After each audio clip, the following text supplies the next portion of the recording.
Hello, hello! Welcome back to my AI Summer Camp series. This is a series where I'm trying to show off some of the newer technologies that go beyond sort of the chatbots to just give you a sense of what technology is coming down the pipe. Everything that I'm about to show you today is available today, but maybe it's still a little rough around the edges. And so my point in showing you this is not to give you a tutorial, but instead just to give you a sense of what the coming capabilities are going to look like. The first place I wanted to start was Language Model Arena, LMArena.ai. This is a website where you can give the same prompt to two separate chatbots and compare the results side by side. I use something like this in two situations. These chatbots all have different personalities, and some of them are just better at some things than others. And so when I'm working on brainstorming tasks or if I'm starting a writing task, I will often give the same prompt to two separate chatbots and just see where they take it. And that gives me just another option when I'm thinking about where I want to go. So let me give you a quick demo of this. I'm in side-by-side mode for this one, so we're going to compare Claude with Gemini Pro. Generally speaking, Gemini is a little bit better explaining things in plain language, so that's why I'm using it as this example. And you could ask it something like this. Okay, help me explain the concept of quantum computing to my 11-year-old daughter, period. Use a clear analogy or metaphor that they would easily understand and avoid jargon like superposition or wave function, period. Focus on making the core idea as intuitive as possible.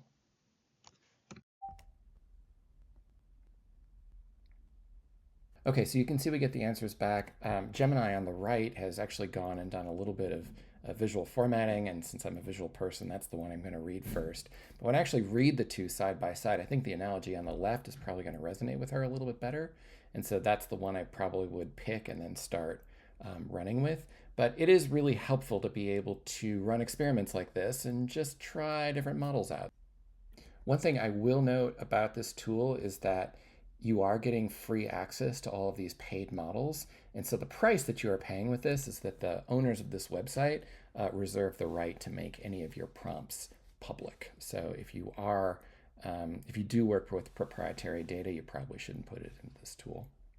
Okay, so the next thing I wanted to show you has to do with image generation. Recall that one of the main challenges of image generators right now is they can't do really targeted editing. So this is one reason why we don't have generative AI making beautiful PowerPoint slides for us yet. But there's a new tool on scene called Nano Banana made by Google. I don't know who comes up with these names. And it's causing quite a bit of stir because its sort of key feature is it allows you to surgically edit an existing image and just replace the parts that you want to change. And it's all done via text prompt. And to date, tools have sort of done this, but not terribly reliably. And this one so far is sort of head and shoulders above the rest. So I wanted to give you a quick demo of that. It is available in Gemini right now. So if you go under Tools, under Create Images, there's now a little banana logo there. And so that's indicating it's using this new Nano Banana engine. So I'm going to start with this image of this robot. I'm just going to drop it in here. And then I'm going to give it a prompt that describes what exactly I want to change. Okay, I want you to make 3 changes to this photo, period. Remove the moon, period. Put 2 large, sparkly, platinum-colored exploding fireworks on the left side of the sky, period. And put the robot on the right side of the fire with his back to the viewer and head facing the new fireworks in the sky. Okay, so it takes a couple seconds to generate the result, but you can see, like in this case, it did a pretty great job. This is going to have some pretty profound applications as we start seeing these types of models being able to take art direction so effectively. And recall, the challenge so far has been that if you ask any of these tools to make a change, they essentially have to rebuild the entire image, and you're basically rolling the dice if the part of the image you don't want changed remains the same. And so the fact that something now can do this so reliably is going to have a lot of implications to the creative fields. Okay, so the final thing I wanted to show you was Midjourney. Midjourney is still my favorite tool for doing image generation just because it can make so many so quickly.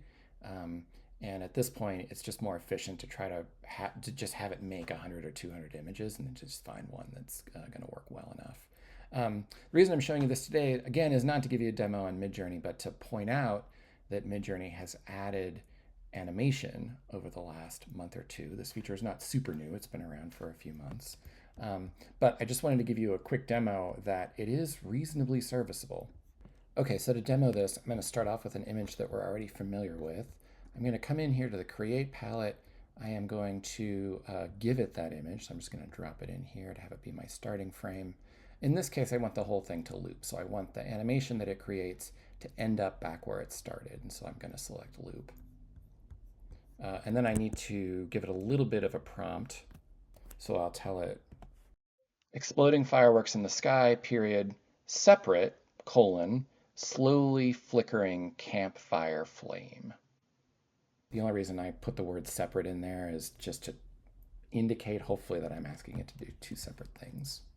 Okay, so this does take a few minutes to make. It is making a 5-second video for us. So this took about 2.5 minutes, and everything Midjourney makes, every time you ask it to do something, it makes 4 variations or four slight variations on the prompt that you give it. And so it ended up making 4 variations on the prompt. And you can see even the first option here does a pretty good job. The fire is reasonably realistic. I think it'll pass in a pinch.